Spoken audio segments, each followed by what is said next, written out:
One of the biggest opportunities for consultants to level up their skills is to review their calls and meetings. It is amazing to me, given how much recruiters spend in live conversation, that we aren't much more focused on capturing and reviewing our performance in those key moments.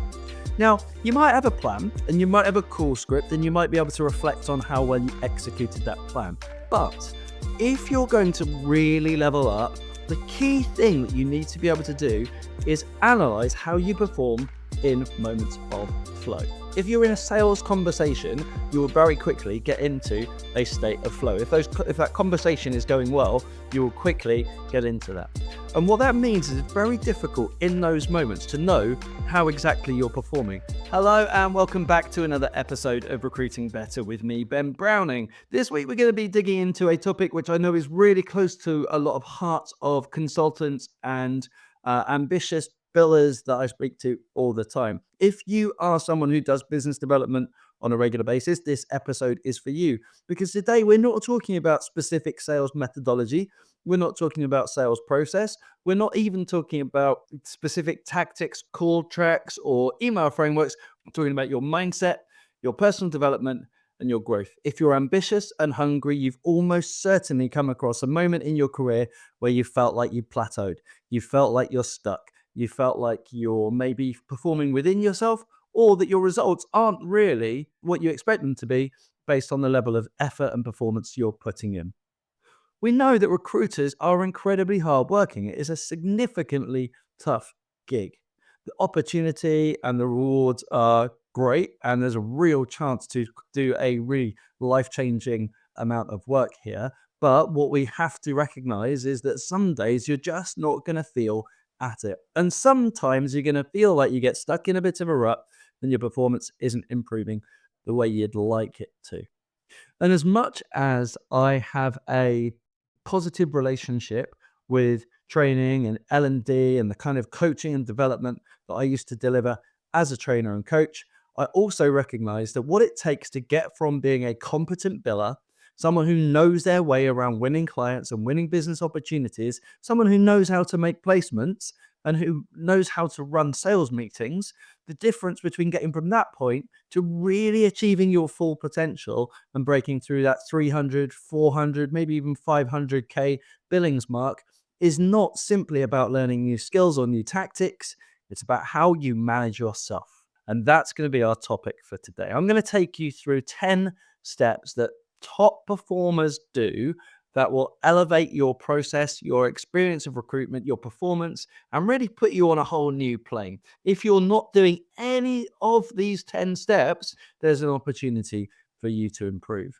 I'm not certain what we can set as an expectation on the cumulative impact of going from doing none of these steps to doing all 10. But I would estimate it to be somewhere in the region of 100 to 300% of your billings. Now, perhaps each one of these 10 steps there might be worth between 10 and 20% in terms of leveling up your performance. That's how much impact these steps have had for some of the consultants I've worked with in the past. I also want to tell you a little bit about my own journey to uncovering these 10 steps, because that's important here too. I have the privilege these days of working with individual consultants and businesses to help them get more out of their sales processes and their BD strategy. But it wasn't always the case that I was somebody people would turn to for advice around BD. In fact, at the start of my career, I kind of sucked at it. I had to work really hard to find a path to get through the challenges that I constantly came up against.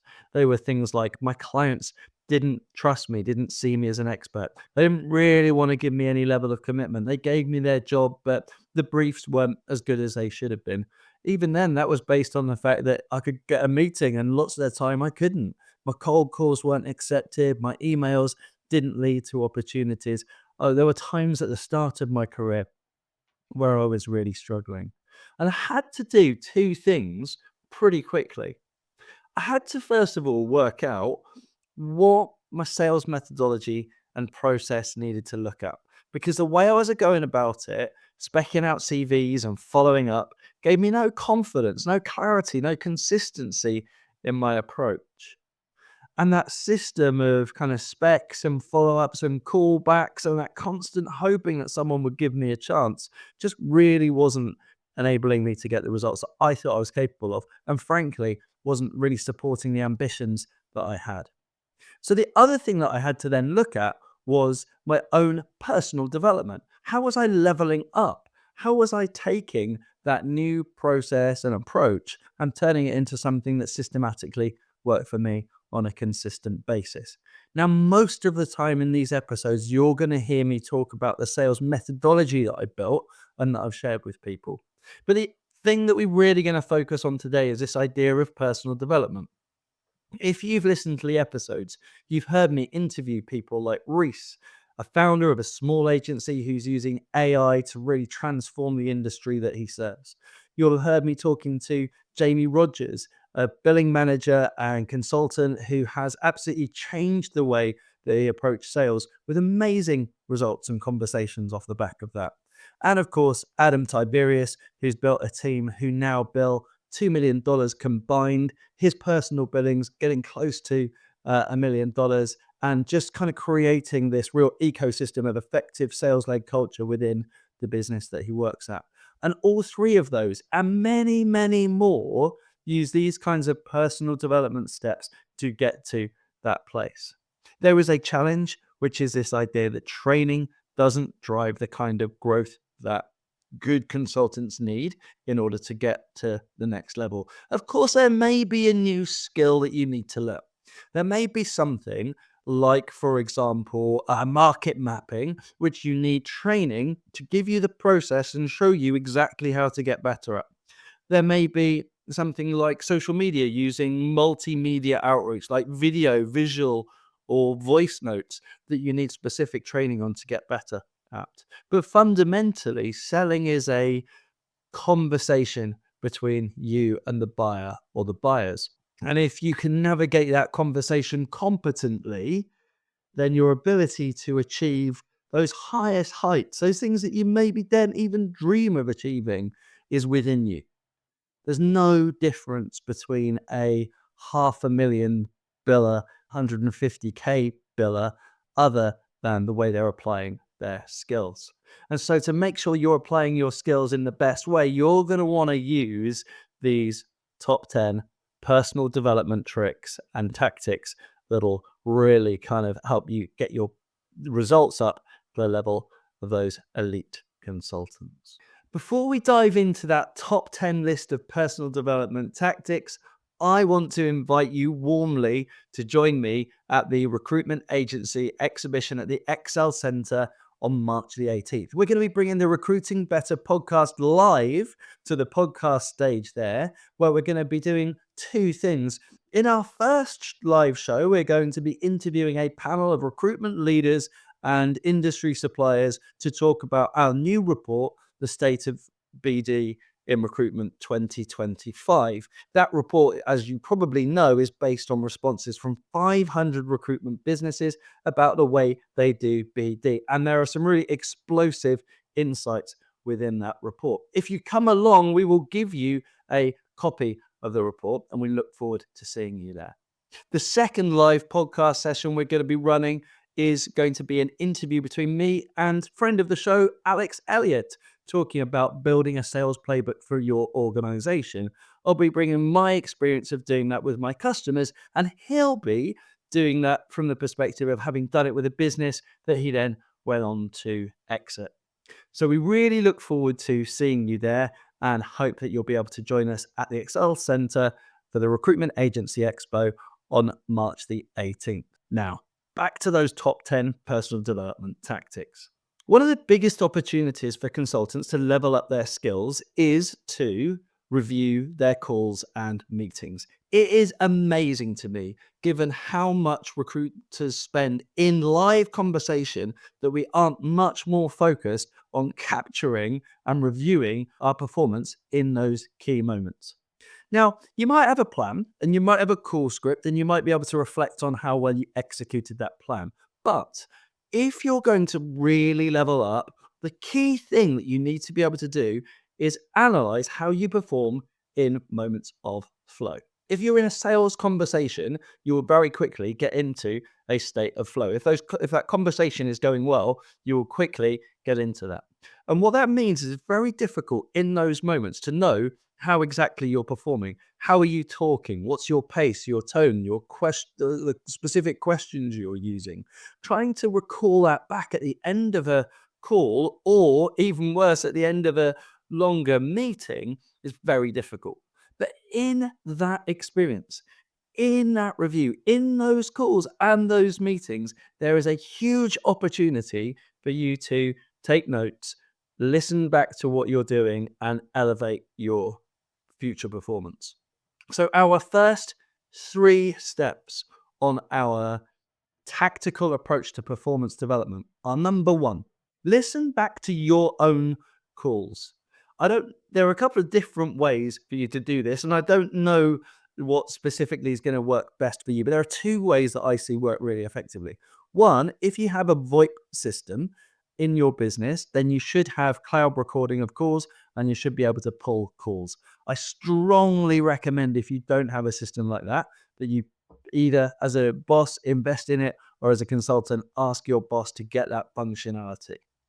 Secondly, if that isn't possible, then get a mic, attach it to your laptop, and record your calls, especially if you're doing this from home clearly, or from a phone booth if you're in the office. You do your calls in a space where you can record those calls onto your laptop. Now, there are a couple of things you might need to be sensitive around recording those calls in terms of legislature, depending on which territory you're based in. So, obviously, if you're based in the US or Europe, there's a little bit more control around this. But generally speaking, and double check for legal advice, but generally speaking, if you're recording calls in the UK, you don't need to disclose that, to the best of my knowledge. However, even if you do, there's always an opportunity to say to your customers or to your clients, hey, I'm actually recording this call for note-taking purposes. Is that going to be a problem? The other thing that you can then do is listen to the quality of calls across your team. So you want to be comparing your performance with others. What are they doing well? How are those conversations going? What are people asking? What questions are they using? How are they structuring their calls? That's all done really effectively, or can all be done really effectively, by using or creating a library of calls across your team. And if you're a leader, then as you're onboarding people into your team, having that library of call recordings will really help you ramp people up quicker and get them to a high level of performance much quicker.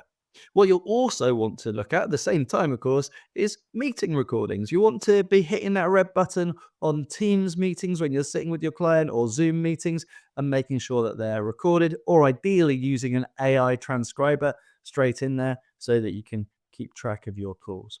But even once you've used the AI transcriber, keep a project in something like ChatGPT where you can put all your call recordings from the week, and then ask the AI to feed back to you on anything that you're doing well, any coaching points, and use the AI as a coach. It's not foolproof, but it's a lot more effective than either needing to have somebody sat next to you listening to your calls, or to simply not review your performance at all.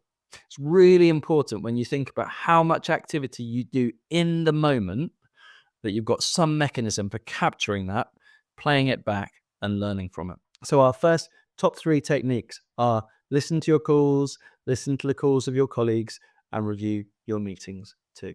The next thing I really want you to think about, all elite sellers do this, is 360-degree feedback. That means talking to your colleagues, your leaders, and your customers about how you perform. For recruiters, that also includes your candidates too. It means talking to them about how you perform, what messages that you share particularly resonate, what stands out, what I don't think stands out, all of that kind of feedback that you can capture. With your customers, it's also going to include questions like, why did you choose to work with us? And if they haven't chosen to work with you, maybe asking that question too. Follow up, show that desire to grow and learn. When people come to you with real humility and ask you authentically for feedback on their performance, it's very common that you'll get some kind of guidance or advice. In fact, you might even get another bite at a sale that you lost simply by going back and asking for a little bit more feedback and detail. You have absolutely nothing to lose. Talking to your colleagues and your leaders, that should be an absolute part of your weekly process. If you're working from home, it becomes more difficult. Another reason why having call recordings is really effective. You can ask people in your team, hey, I just had a call with a client. Can you take a listen to it and tell me if you think there's anything that I missed? The great thing with that, of course, is you can hit 2 times speed and zip through it in just a couple of minutes so that they can give you feedback really instantaneously. But taking feedback from the people around you, be they customers or colleagues or candidates, is a really smart move. The other thing that I would add on here as our fifth tactic in the mix is listening to your community. Talking to the people that you're not currently doing business with, talking to your candidates, talking to the broader range of people that you engage or in your industry, and asking them not so much about your own performance, but what do they care about? What are they focused on? What are their priorities? What are their preferences? How do they see the market? Really building up that sort of understanding of the space that you sell into. You really want to start building out conversational awareness and organizational intelligence around what your industry and your target clients think about particular topics, what they're prioritizing, and what they're focused on. And if you do that and capture those notes, again, maybe using a chat GPT type tool or an LLM, you can input that information and then ask the AI to help you extract insights out of that.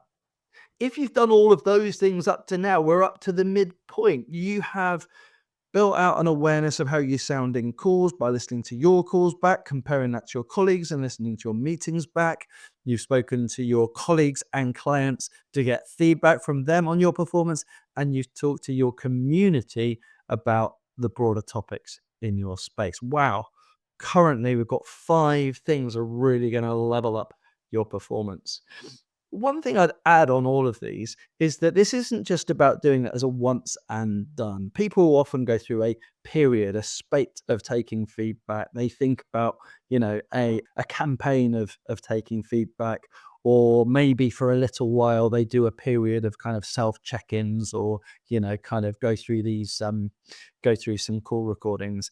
Making it systematic and make it a routine part of your week is critical here. There's got to be cumulative benefits that you gain from doing this week on week on week. Otherwise, become a bit of a fruitless exercise. Once you've gone through the first 5 on our list, we then move to a couple of ideas related to planning. The beauty of having a simple, scalable plan is that it gets done and you gain some consistency and clarity over your approach to business development. It's why we built the Recruiter Sales Playbook, which is designed to be really simple and therefore gets executed. You can have a much more sophisticated, complicated plan if you're getting it done. But most of the time, what we tend to see is that one layer of sophistication removes about 10 to 20% of execution. And that is no good thing. I'd rather see a recruiter use a really simple business development plan and execute it day in, day out for 6 months, 12 months, 18 months before layering on sophistication, rather than making a more complicated plan and never actually getting to 100% execution. So if you're building out a plan, what should that look like? Well, we've run so many episodes on that sales process, that sales methodology. I don't want to get into it too much here. Suffice to say, whatever your plan is, it's crucial you're going to stick to it. And that's actually our next step, our next tactic is that boring work. When I interviewed Adam Tiberius, our guest from a couple of weeks ago, who, as I mentioned earlier, has built a $2 million billing team and himself has built $1 million in the last 12 months, Adam talked about this sense that business development becomes boring when you're following a process, and that the hardest thing to do is graft away at what is effectively quite a boring and simple plan. Compare that to the recruitment roller coaster that consultants go through, the excitement of the highs and lows of having no plan and making stuff up on the fly, and it sounds kind of not everyone's cup of tea. However, I think everyone would agree that Adam's results and his team's results would be everyone's cup of tea. If you can get to a place where business development is so systematic that it becomes boring, but the results become predictable, then you've got a different set of challenges. They're actually challenges that most recruiters should really embrace. The suck of doing the boring activity, the suck of repeating consistently the same plan until you make it better and better and better. So that's the next step on our piece. The seventh tactic in our performance development kind of cheat sheet, if you like, is to focus on using that process to create some predictions about what you think are going to happen. We call this a pre-mortem. So before you get into once you've built your plan and before you get into the activity, you want to be thinking, what is likely to go wrong? This is actually how I built the first sales playbook. I recognized that with every deal that I was working on, with every candidate I was working on, and every interview that I was working on, there were 3 to 5 things that could potentially go wrong that would kill the deal. And by going through those 3 to 5 steps and working out what the actions I could take against each of those steps were to reduce the likelihood they would kill my deal, I was able to create a bit of a Bible for myself. Now, I did this out of necessity. When I started in recruitment, as I told you before, I sucked. I really struggled with it, and I had a real challenge. I remember vividly going into weekly meetings, weekly review meetings with my manager, and she would ask me about my pipeline. And as we went through that pipeline review, she'd make it very clear that the things I thought were dead certs or I was working on and had really good control of actually had a lot of gaps around. And I got it drilled into me, going into meetings, feeling like I had a 200K pipeline. I'm walking out with a 2K pipeline. And that's only a small exaggeration, I'll be honest with you. That required me to learn the skills of doing this pre-mortem process. So what do I do? What do I encourage consultants to do? And what do I see elite performers do today? Well, they start with a list of the 3 to 5 things that could potentially go wrong for them. They think about all of those actions that they can take against those points. What are the specific things they can do to stop those risks occurring? And then they codify them. They don't just simply take the actions, they do, but they then make sure they keep that record of those points and build them into their processes so that next time they've got fewer risks to think about. Now, the reality is, no matter how good your playbook is, there's always going to be potential unaddressed risks. There's always going to be something you can think of. And rather than what a lot of consultants do, which is ignore those risks or pretend they don't exist or even hide from those risks, is address them head on. I want you to get in the habit. In fact, elite recruiters get in the habit of proactively considering all the possible risks so that as best as possible, they can manage them and take actions or steps to resolve them before they come up. Well, it might look like giving customer testimonials as part of your sales process. It might mean following up on a meeting with a video recap just to pull out some specific points. It might mean walking your client through a kind of ballpark pricing structure or ballpark kind of investment structure for what they're likely to spend on hiring over the next 12 months prior to the final stage. It would almost certainly include multi-threading, i.e. bringing more stakeholders into the conversation. But as I say, I don't want to get bogged down in the what's today. I really want to get more focused on the how. So I really want you to be thinking about, from that personal development perspective, how can you embrace this idea of pre-mortems within all of your processes? So kind of next tier of specific activities or tactics that will help you level up your performance have been so far building a plan, sticking to the plan, and then running a pre-mortem to try and create a vision of upcoming threats before they arise.